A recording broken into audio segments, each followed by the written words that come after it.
नमस्कार दोस्तों, स्वागत है आप सभी का आपकी अपनी YouTube channel Shyam class study में। आज के इस वीडियो में उत्तर प्रदेश पुलिस परीक्षा में पूछे जाने वाले हिंदी के 37 अति महत्वपूर्ण प्रश्नों का प्रैक्टिस सेट लेकर के आया हूं, जो आने वाले यूपी पुलिस परीक्षा के लिए अत्यंत महत्वपूर्ण और रामबाण प्रैक्टिस सेट है। अगर आप लोग दिन रात मेहनत करके अपने एग्जाम यूपी पुलिस की तैयारी कर रहे हैं तो आप लोग हमारे इस प्रैक्टिस सेट में 37 में से 25 प्रश्न सही करके दिखाइए। अगर आप 25 पे सही नहीं कर पाते हैं तो आप टाइम पास कर रहे हैं, अपना कीमती समय आप बर्बाद कर रहे हैं। अगर आप इसी कीमती समय का उपयोग कर लेंगे तो आने वाले समय में आप यूपी पुलिस की परीक्षा में अच्छा स्कोर करके आएंगे। तो इस प्रैक्टिस सेट को पूरा करिएगा। प्रैक्टिस सेट को पूरा करने के बाद आपको आपकी तैयारी पता चल जाएगी, आपकी तैयारी यूपी पुलिस परीक्षा के लिए कैसी चल रही है। प्रैक्टिस सेट पसंद आता है तो वीडियो को आप लाइक कर दीजिएगा। चैनल को आपने अभी तक सब्सक्राइब नहीं किया तो चैनल को आप ज़रूर सब्सक्राइब कर लीजिएगा। और प्रैक्टिस सेट को पूरा करने का आपको अपना स्कोर कमेंट बॉक्स में शेयर करना और बताना है कि आपने हमारे इस प्रैक्टिस सेट में कितने प्रश्न सही किए हैं। प्रैक्टिस सेट पसंद आता है तो वीडियो को ज़्यादा से ज़्यादा अपने छोटे भाई बहनों के पास शेयर कर देना है, जिससे वो भी लोग इस प्रैक्टिस सेट को लगाएं और उन लोगों को भी अपनी तैयारी का पता चल जाए कि उनकी तैयारी यूपी पुलिस परीक्षा के लिए कैसी चल रही है। तो चलिए शुरू करते हैं आज का अपना हिंदी का प्रैक्टिस सेट नंबर 223। इससे पहले 222 प्रैक्टिस सेट आ चुके हैं। अगर आपने वो नहीं लगाए तो जाकर के प्लेलिस्ट में सारे प्रैक्टिस सेट हैं, एक साथ वो प्रैक्टिस सेट लगा लीजिएगा। तो पहला क्वेश्चन है आपके सामने कि जिनकी ध्वनि केवल मुख से निकलती है वे हैं। तो किनकी ध्वनि मुख से निकलती है ये आपको बताना है। तो किसकी निकलती है? तो मुख से ध्वनि निकलती है निर्नुनासिक स्वर की। किसकी? निर्नुनासिक स्वर की ध्वनि केवल मुख से निकलती है। ऑप्शन नंबर डी इसका राइट आंसर हो जाएगा। अगला प्रश्न है आपके सामने कि इनमें से कौन सा संयुक्त व्यंजन नहीं है। तो बताइए कि इनमें से कौन सा है वो संयुक्त व्यंजन नहीं है। तो कौन सा नहीं है? तो इनमें से जो फल है ये संयुक्त व्यंजन नहीं है। ऑप्शन नंबर डी इसका राइट आंसर हो जाएगा। नेक्स्ट प्रश्न है आपके सामने कि निम्न में से किस शब्द में आ उपसर्ग नहीं लगा है। तो किस में नहीं लगा है आ उपसर्ग, ये आपको बताना है। तो आ उपसर्ग नहीं लगा अनुज शब्द को, इसमें अनुज में आ उपसर्ग नहीं लगा है। ऑप्शन नंबर डी इसका राइट आंसर हो जाएगा। नेक्स्ट प्रश्न है आपके सामने कि वायुयान के उतार चढ़ाव से यात्री घबरा गए पर चालक ने उन्हें डॉट डॉट किया, रिक्त स्थान भरो। तो यहाँ कौन सा रिक्त स्थान पूरक करेगा सही शब्द वाक्य बनाने के लिए? तो यहाँ हो जाएगा वायुयान के उतार चढ़ाव से यात्री घबरा गया पर चालक ने उन्हें आश्वस्त किया। ऑप्शन नंबर सी यहाँ सही बैठेगा। ऑप्शन नंबर सी इसका राइट आंसर हो जाएगा।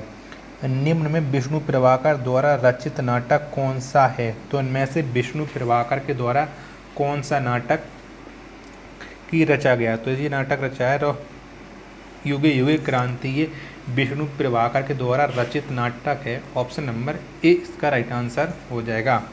बाणभट्ट की आत्मकथा किस विधा की पुस्तक है? तो किस विधा की पुस्तक है बाणभट्ट की आत्मकथा, ये आपको बताना। तो ये है उपन्यास। कैसी है? ये उपन्यास है बाणभट्ट की आत्मकथा। ऑप्शन नंबर डी इसका राइट आंसर हो जाएगा।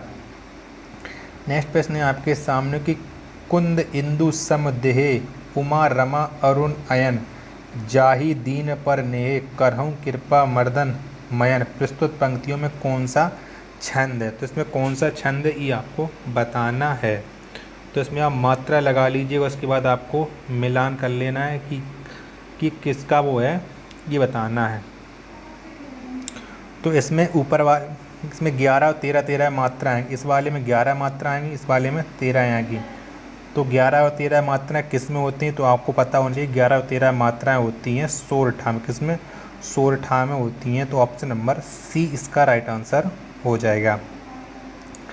अगला प्रश्न है आपके सामने कि वृंदावर बिरहत फेरे राधा नंद किशोर नीरद यामिनी जानी संग डोले बोले मोर। प्रस्तुत पंक्ति में कौन सा अलंकार है? तो इसमें कौन सा अलंकार है ये आपको बताना है। तो इसमें अलंकार है भ्रांतिमान अलंकार। कौन सा? भ्रांतिमान अलंकार है। ऑप्शन नंबर सी इसका राइट आंसर हो जाए। क्योंकि वृंदावन में राधा कृष्ण विहार कर रही हैं, रात में उन्हें सघन मेघ समझ मोर बोलते हैं और साथ साथ चलती हैं। तो ये भ्रांतिमान अलंकार हो जाएगा। ऑप्शन नंबर सी यहाँ भ्रमित किया जा रहा है। जहाँ भ्रमित किया जाता है वहाँ भ्रांतिमान अलंकार होता है। विशेष रूप से जो भावों को प्रकट करते हैं उन्हें कहते हैं, तो उन्हें क्या कहते हैं? जो विशेष रूप से भावों को प्रकट करते हैं तो उन्हें कहते हैं विभाव। क्या कहते हैं? उन्हें विभाव कहते हैं। ऑप्शन नंबर सी इसका राइट आंसर हो जाएगा। अगला प्रश्न है आपके सामने कि वीर पुत्र को जन्म देने वाली वाक्यांश के लिए एक शब्द है, तो एक शब्द क्या हो जाएगा? जिसने वीर पुत्र को जन्म देने वाली, तो इसे कहते हैं वीर पिरसु। क्या इसे वीर पिरसु कहते हैं? वीर पुत्र को जन्म देने वाली। ऑप्शन नंबर सी इसका राइट आंसर हो जाएगा।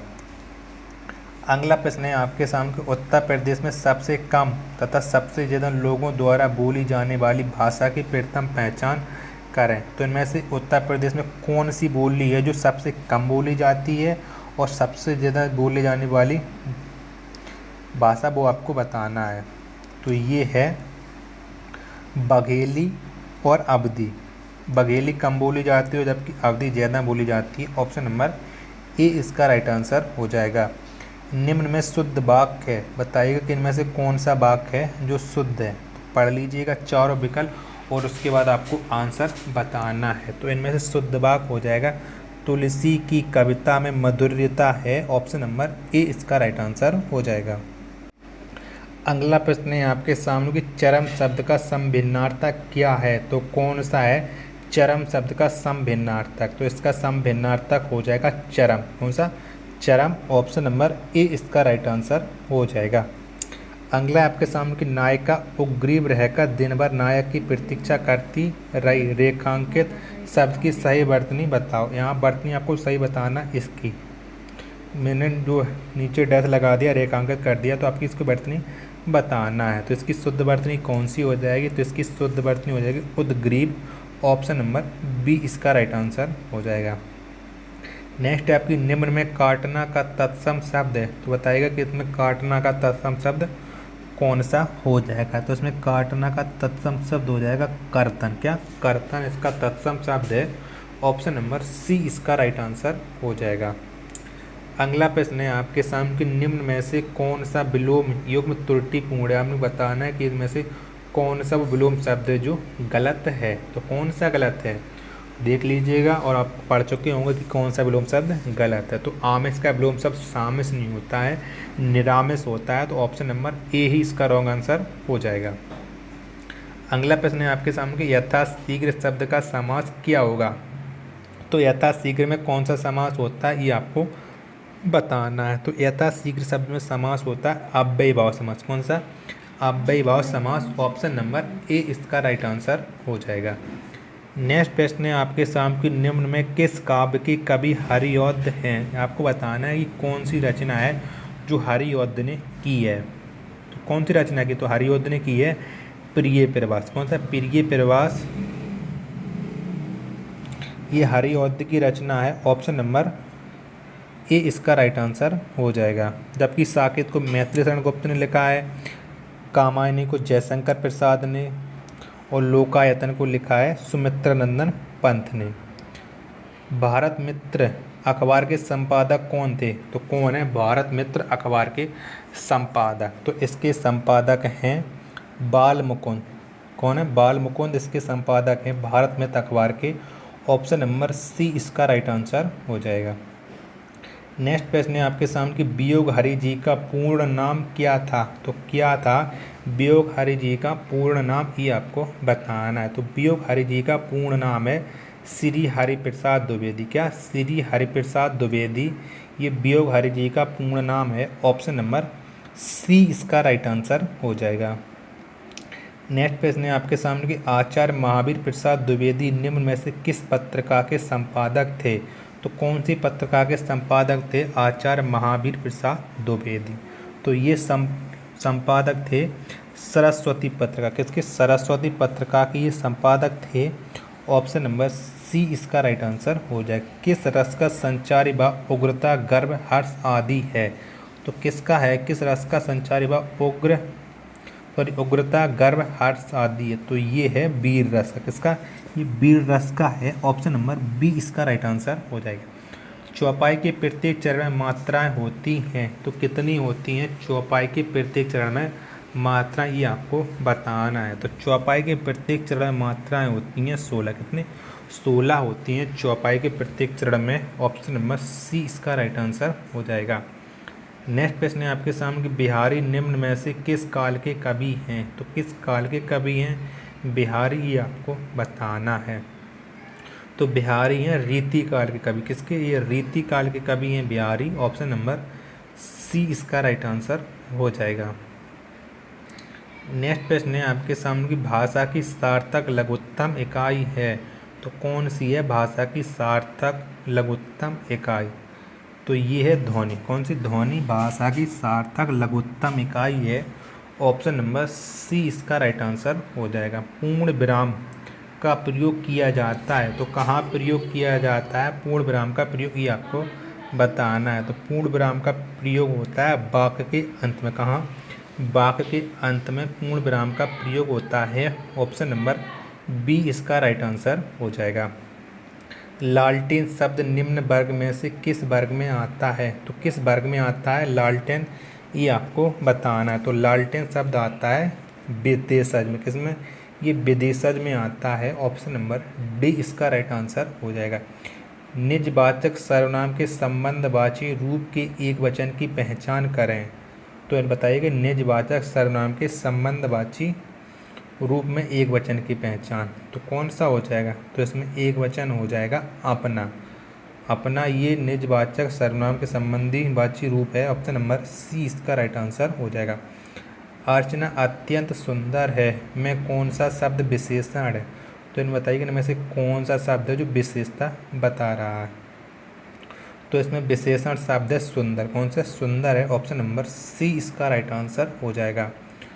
अगला प्रश्न है आपके सामने कि वह आजकल दिल्ली में है इस वाक्य में रेखांकित है, तो बताइए कि इनमें से कौन सा वाक्य वह आजकल दिल्ली में इस वाक्य में रेखांकित है। मैं आपको रेखांकित शब्द बता दे रहा हूँ कि कौन सा है जो रेखांकित है। तो इसमें आजकल क्या है? तो ये है क्रिया विशेषण। क्या ये क्रिया विशेषण है? ऑप्शन नंबर ए इसका राइट आंसर हो जाएगा।